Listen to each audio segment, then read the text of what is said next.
friends, welcome back to my kitchen. If you're new here, my name is Jen. I do cooking, canning, and food preservation videos every week, and sometimes I even post garden vlogs too. If that seems like the sort of content that you'd be into, I hope that you'll consider subscribing and sticking around. Today, I am bringing you a recipe that comes from my childhood.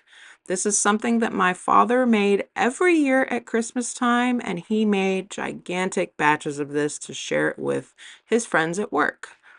This is the easiest fudge recipe you will ever need, and it's called 5-minute fudge because it literally only takes 5 minutes to put together. I'm not even kidding. I left most of this video in real time just to prove to you how fast this goes. In fact, keep an eye on the clock in the background because you'll see it does not change much. So we're going to start off using a double boiler. Now, I don't have a double boiler, so I heat a saucepan with a little bit of water in it, and I put a big metal bowl on top. You're going to want to bring your water to a simmer for this recipe. Now, into my double boiler, or my big metal bowl, I'm adding 6 tablespoons of butter. I'm using salted butter, but if you're using unsalted butter, you're going to want to add 1/4 teaspoon of salt to this as well. Salted butter kind of takes care of that. Then on top of my butter, I'm going to put 4 cups of confectioner's sugar.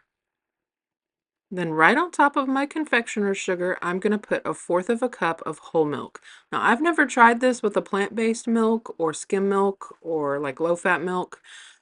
So I'm not really sure what to tell you if that will work, but it's definitely worth a try. Maybe cut all of these measurements in half and try it if you want plant-based milk. Let me know if you do that. Let me know how it works out for you. And then to that, I'm going to add a tablespoon of vanilla. And you guys know my tablespoons are heavy, so that was more like, I don't know, a tablespoon and a half. This is where you'd add your salt, so don't forget that if you're using unsalted butter. And then the last ingredient that's going into this big bowl is 1/2 cup of unsweetened cocoa powder. That's it. That's all of the stuff that goes into this fudge.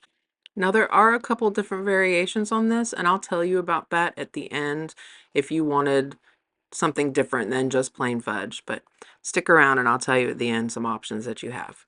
Now all I'm going to do is whisk this mixture while the butter melts, while the confectioner's sugar melts into the milk, and it all kind of becomes homogeneous. You're going to keep whisking. You don't want to stop.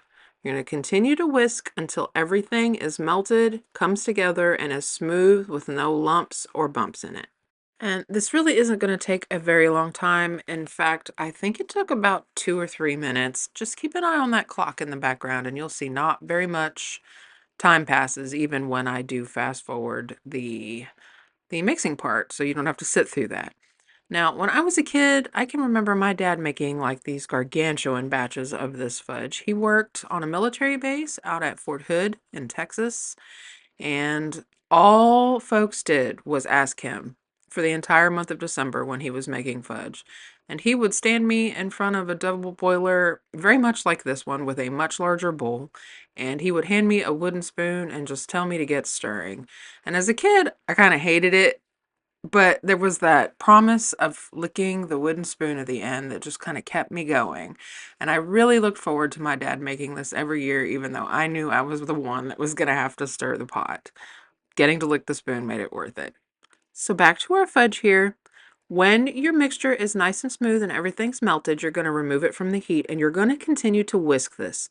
You want to whisk this until it's no longer shiny and it has kind of like a dull finish to it. Now at this point, you could add a cup of chopped pecans, chopped peanuts, cashews. You could crush up some Starlight peppermints and throw in here with this chocolate and just whisk it in while your fudge is cooling a little bit. Now, you want a single batch to go into a 9x9 pan. I don't own a 9x9 pan, so I really should have doubled this recipe so it would fill this pan out properly.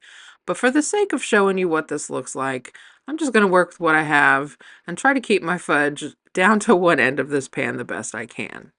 So when your fudge goes dull, it's not as shiny as it was when it was on the heat, then you're going to go ahead and add it to a buttered dish. If you're going to add pecan halves to the top like I do, now's the time you want to do that. Now, in a second when I start adding the pecans, you'll see I didn't do it to the entire batch of fudge.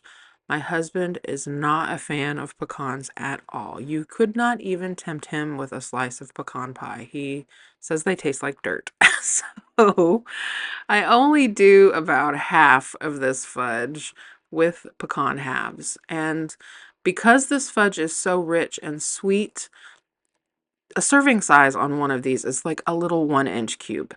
So I'm basically putting one pecan half for each piece of fudge. Now, obviously, if you add the chopped up nuts or chopped up starlight peppermints to the actual fudge mixture itself, you don't really have to top it with anything.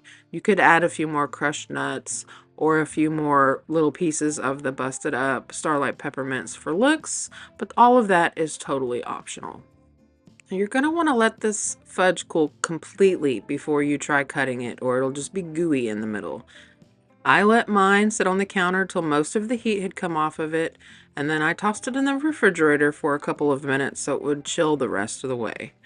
And I'm just going to go down between my pecan halves here and cut little 1-inch squares of this fudge. And because I buttered my pan, I won't have any problems getting this fudge out. Now, if you don't want to butter your pan, you can lay down some saran wrap or some parchment paper in the shape of your pan, and that will help you to lift the fudge completely out of the pan. But if you butter your pan first, this fudge will just slide right out of the pan, no problem. So I really hope that you guys give my dad's recipe a try. And, if you've ever wanted to make fudge, but the old style, the old-timey fudge just seemed like way too much work and labor, this is a really easy, quick alternative to that still tastes just as delicious. This fudge just melts in your mouth. It's velvety.